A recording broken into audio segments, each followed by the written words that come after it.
recent RV trip, I found out after a couple of days that the water tank leaked. Now, I had my campsite paid for 10 days and it was non-refundable. So if I left, well, I was just out of luck. I checked around the area for RV repair places and it would be a couple of months before they could get to my coach. Well, I didn't want it to spoil my vacation, and my wife likes to take hot showers every day. So I looked up the manufacturer and the model number of my water heater. I found out it was a Suburban SW10DE. To my surprise, it was still being manufactured. So I decided to change it myself. What I had to do is procure a new water heater of the same model and manufacturer. Then I went in and took a lot of digital pictures of the old setup, the hot water heater, both from the basement, from behind, and from the front, to make sure that I knew how it was being hooked up. I tried to think of everything I needed and tried to procure it before I started this endeavor. But as in life, I didn't think of everything. I turned off the electricity, the 12 volts. I purged the propane and shut off the water. I drained the hot water heater, and in a Suburban you can do that by taking out the anno rod. I had to purge the water pressure in the whole fifth wheel, and I had to take certain precautions with the perishables I had in my refrigerator.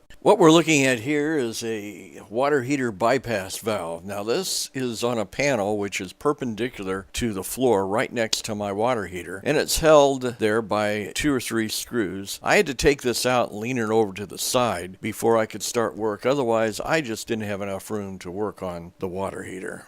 In order to get that panel for the bypass valve out of the way far enough to where you can really work on the water heater, you'll have to take off the hot and cold water lines. Now, when you do that, you'll see that it looks different than what your new water heater is, because you have 2 small pipes extruding out of the back of your old water heater. Take those off very gingerly and note that the hot water, that's the check valve. That allows water to flow out but not flow back into the water heater. And at the bottom, that's just a pipe taking the female threads, putting it to a place where you can connect it up to your RV plumbing correctly. Now, you need to save these because you may not be able to get replacement for them locally. I know I couldn't. Even when I went back home, I had troubles trying to find replacements for these particular items. Here's a view of the new water heater before anything was installed on it. The grommet off to the left, a round black circular item there with a hole in the middle of it. It is split so you can easily put it around the rigid copper pipe, and you see the red cap there. That protects the threads. Put in your flared fitting. What I found was, even though I had the same exact water heater, the way the pipe angled into this connection was not the same, so I had to tweak the pipe a little bit. This next step, you can do it several different ways. The way I did it was I pushed the grommet through, I disconnected the propane flare joint, and I had another person behind in the basement of the fifth wheel, and we very carefully put the rigid copper pipe through the hole in the water heater and stored it in the basement of my RV until we were able to reinstall it on the new water heater. I know we're not there yet, but I wanted to finish off my propane segment. It is very important. After you get done installing the entire water heater with all the AC and DC and water connections, you have to check the propane fitting to make sure that it isn't leaking. You have to turn on the propane. What I did was have a spray bottle with dishwasher soap, water, to spray on that particular fitting to make sure it didn't leak. If you see a foaming action, well, you're going to have to correct it because you have a leak. We're looking straight down at the floor of the RV trailer. The strap off to the left is styrofoam, and that's the water heater. You need to disconnect this strap if you're going to pull out the water heater. Note that I have 2 screws in the bottom of the floor of the water heater here. It's because the first one didn't tighten it up well enough. I had to put the second one in, and it's probably about 3/4 of the way down. You need to get it snug, but not too snug, because you don't want it to rip the styrofoam outer housing of the water heater. This aluminum box here with 1 screw needs to be opened, and you'll find the connections for your water heater. It's a black wire bringing the AC in from your RV. will be wire nutted in there. You just reverse the process when you install the new water heater. You put the wire back into the new aluminum box and wire nut it up and seal it up with a screw, and you're all set to go. It's fairly straightforward. This is the 12-volt component of your water heater. It has many multicolored wires, a beige box which has electronics in it. Notice the foam bar there. It's got an adhesive strip that you have to peel off and put on the back of the electronics, so when you push it up against the wall and put the screws in at the top, it actually acts as a shock absorber. And I would have both the red wire and the other connection at the bottom already put in. It can be quite tricky, believe me. I had some problems doing this. As far as the multicolored wires, strip the ends after I clipped them to take out the old water heater. And I twisted them together, I soldered them, I put heat shrinkable tubing, and over the heat shrinkable tubing I put some electrical tape. In my opinion, I believe it's mandatory that you install the new electronics and take out the old electronics. Even though it may look from the outside the same, it may not be, and it also may be matched to your water heater. My old water heater was almost 13 years old, and I'm sure that it's went through a lot of temperature variations and a lot of jolting around in that time. And yeah, I kept the old electronics just in case there was ever an emergency that happened. I guess I'll find out whether or not the electronics is matched. I had to remove the frame around the water heater in order to pull it out, and to do so I had to remove 4 screws, and they're obvious because they're 4.5 inches long. Mine over the past 12.5 years ended up stripped for some reason. I don't know how they got that way, but at this time they were. I tried to procure some locally. I went to an Ace Hardware. I also went to a bolt and screw company, and they didn't have anything over 3.5 inches. So I had to contact Suburban, and they were able to send me 4 of these screws complimentary, and I thank Suburban Water Heaters for that. And since it's cosmetic, I decided not to put on a new frame or a new door at this time.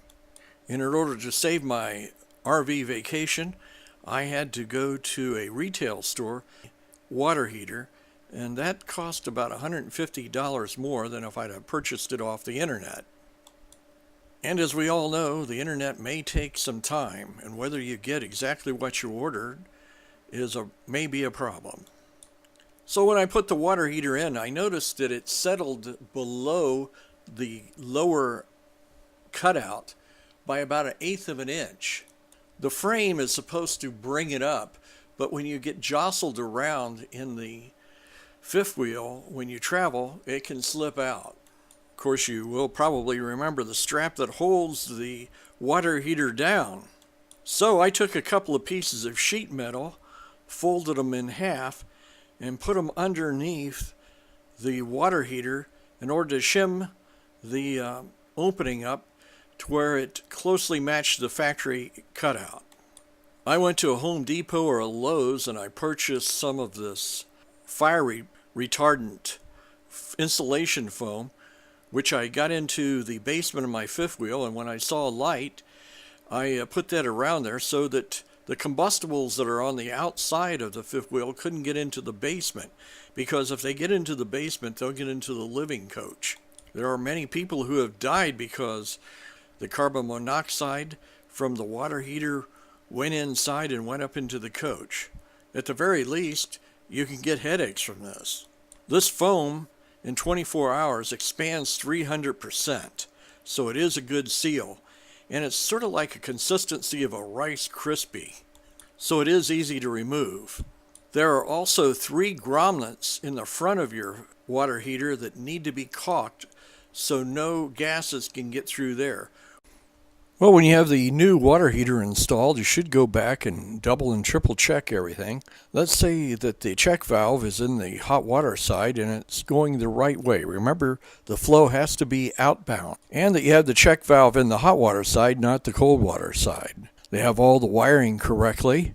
and the electronics is mounted on the wall above your water heater. You check the propane connection for leaks, so it's time to put water in your water heater. You got to make sure that you don't have any air in your lines and the water heater gets filled before you turn on the electricity or the gas. After you checked everything, and if you're comfortable with it, it's time to test out the hot water heater and enjoy it. We first released this video August 28th, 2012. And in November of 2017, the water heater works perfectly. If you have a flared connection in your propane line, you don't have to put anything like plumber's putty or a Teflon tape. It should seal by using dissimilar metals, and you can always check it, and you should check it with some soapy water around the connection. I would also be around your hot water heater when you first turn it on to gas to smell if you have any propane leakage at other places. Another thing to note, when I first did this video, Suburban had several sizes of this water heater. They had a 6-gallon and they had a 16-gallon, but the opening that goes into your coach is the same. So if you got a 6-gallon, it would protrude less into the basement of your fifth wheel. You got a 16-gallon, it protrude more. But you got to remember, if you get a 16, you add more weight to your coach, and it does take more resources. One final note, some RV parks will not let you work on your coach while you're a resident there. Some are stricter than others. Others will have people come out and help you with what you've got to do. It's just depending on where you are, and I guess you can get a good feel about how strict they are when you go into the office and deal with them.